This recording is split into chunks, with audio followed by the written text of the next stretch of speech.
عێراق پڕ لە کێشە بە تایبەتی بەغدا تا ئێستاش حکوومەتیان نییە، کەسی نازێنێ ئاسۆی ڕێکەوتن هەیە یاخود ئاسۆی دەرباز بوون بە چۆ دەگا. ئەمە لە لایەکی دیکەوە تاکو ئێستا عێراق خۆی یاسای نەوت و گازی نییە. لە هەرێمی کوردستان یاسای نەوت و غاز هەیە، پەرلەمانی کوردستانیش بە یاسایەک لە پەرلەمانەوە دەرچووە کەواتە هەموو ڕێکارە یاسایی و دەستوریەکانی گرتوۆتە بەر. بەڵام بەردەوام عێراق بیان و بە هەرێمی کوردستان دەگرێ و بە تایبەتیش چوارچێوەی هەماهەنگی واتە دەستڕۆیشتوەکانی بەغدا لە ڕێگەی دادگای فیدراالیەوە دەیانوێ بیان و بە هەرێمی کوردستان بگرن و نەهێڵن سوود لە یاسای نەوت و گازی خۆی وەربگرێ. ئەمڕۆژ باربەرا لیف لە ئەمریکاەوە دەڵێ پێویستە هەرێم و بەغدا بگەنە ڕێکەوتن بە ناوەنگیری لایەنی سێهەم. لەسەر ئەم بابەتە قسەی زیاتر دەکەین، پرسیاری زیاتر دەکەین داخۆ بزانین ئەم لایەنی سێهەمە چێە، ئەم دوو لایەنە چۆن دەگەنە ڕێکەوتن. با میوانداری زۆر بەڕێز بەهرۆز جعفەر سەرۆکی ناوەندی مێدیتەرێنە بۆ توێژینەوەی هەرێمایەتی لە سلێمانی ڕاستەخۆ لەگەڵماندایە. کاک بەهرۆز شەوتان باش، زۆر سپاس بۆ بەشداریکردنتان لەگەڵمان لەم گەشتەی هەواڵەکان. حتمما ئاگاداری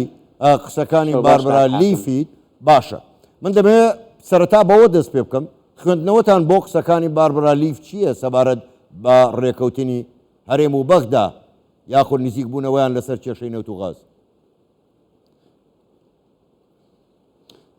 کاک حاکەم کۆی ئەم قسانەی بەڕێز باربەرا لیف جێگری وەزیری دەرەوەی ئەمریکا بۆ کاروباری ڕۆژهەڵاتی ناوەڕاست کە سەردانی بەغدا و هەرێمی کوردستانی کردووە تایبەت بە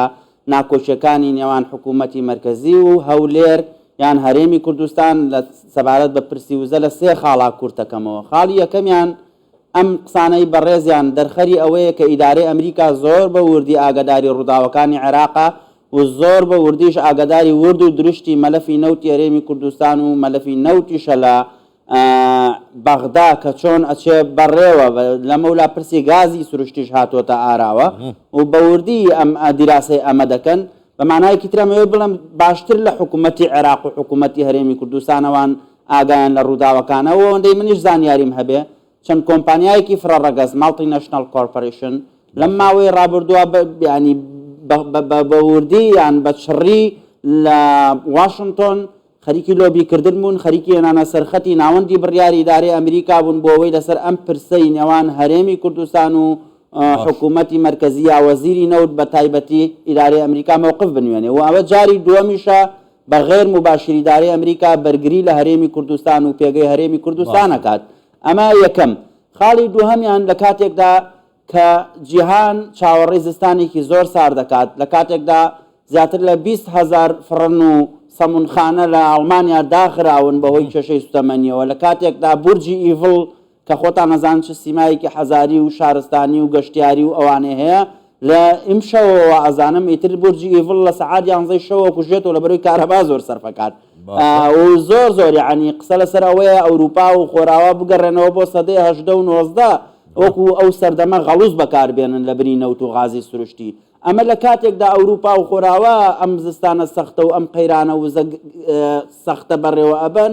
ئەکرا هەرێمی کوردستان و بەغدا سوود لەم دەرفەتە ببینن کە نرخی نەوت و غازی سروشتی بەرز بۆتەوە ئیسفادە لەم دەرفەتە گرنگە بکەن وەکو وڵاتانی کەندا و ژێرخانێکی ئابووری بەهێز بینا بکەن وەکو لە کۆتا دێر یا کۆتەیشنی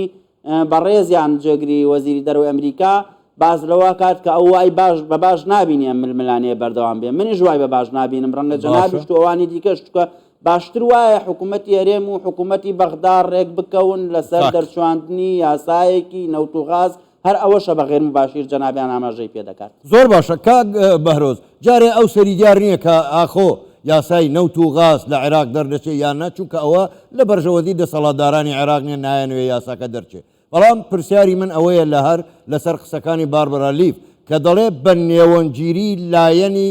سێهەم، پێت وایە مەبەستی لە لایەنی سێهەم چییە؟ خودی ئەمریکایە؟ من لە سەرەتای قسەکانم گوتم زۆر بە وردی ئاگاداری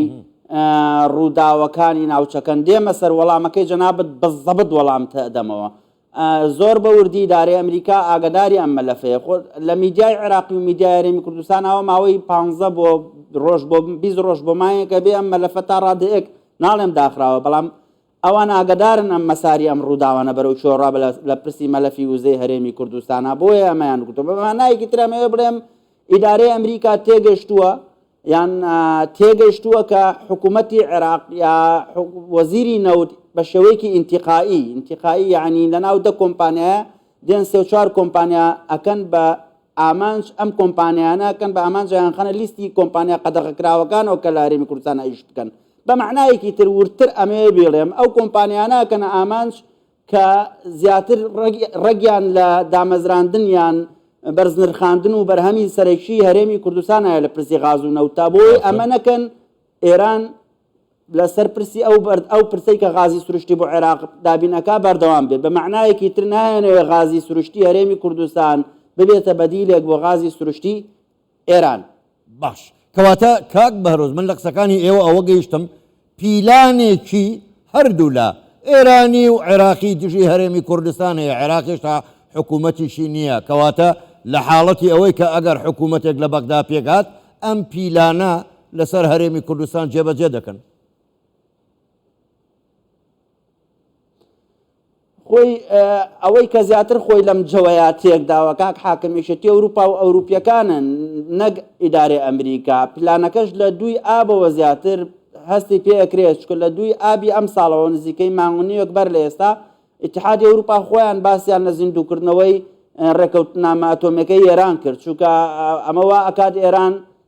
دەورێکی زیاتر ببینێ لە خستنە ڕووی نەوت و غازی سروشتیە بەڵێ بزەبت وەڵامی پرسیارەکەی جەنابەت ئەوەیە کە هێزی ئیقلیمی هەنیانەوێ کورد لە پرسی وزە دوور بخەنەوە چکە بەوەی کە کورد بچێتە سەر نەخشەی وزەی جیهانی و کەمێکش لۆبی بکەین و تۆزێک خۆمان باشتر بکەین دڵنیا بە قەزەی کورد باشتر ئەچەسپێ لە ساحەی ئیقلیمی و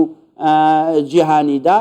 لایەنی سێم وەکو وەڵامی پرسیارەکەت کە بە ڕێز جێگری وەزیری دەرەوەی شارەتی پێکردووە بە قەنەعەتی من لایەنی سێمیا دادگایەکی نێودەوڵەتیە کە لە گرێبەستە نەوتیەکان ئەوانەی شارەزان ئەزانن چونکە ئەگەر من و تۆ گرێبەستێ بکەین کۆمپانیایەکی فرڕەگەز و دەوڵەتێک ئەبێ ئەوەش لێک بینەوە لە پاشە ڕۆژە بوو بە ناکۆشیمان چێنێ و بژیمانکە. لایەنی سێهەم یان محکەمەیەکی تەحکیمی دەولیە وەکو ئەوەی پاریس یان وەکو ئەوەی نیویۆرک یان وەکو دادگای شاهانەی لەندەن یان بەغێر مباشر مەبەستی یونامی و نەتەوەگرتوەکانە کە هەر ئەکاتەوە ئیدارەی ئەمریکا خۆیان بەغێر مباشر. زۆر باشە ئەگەرچی حتمما بە ئەو عێراق بە بڕیاری دادگاکان ڕازی نابێت چونکە عەقڵێکی شۆڤێنی حکمی عێراق دەکا. زۆر بەڕێز بەهرۆز جەعفەر سەرۆکی ناوەندی مێدیتەرێنە بۆ توێژینەوەی هەرێمایەتی لە ڕاستەوخۆ لە شاری سلێمانیەوە لەگەڵمان بووی گەلێک سوپاس بۆ بەشداریکردنتان لەگەڵمان سوپاس بۆیەوە شەوتان باش.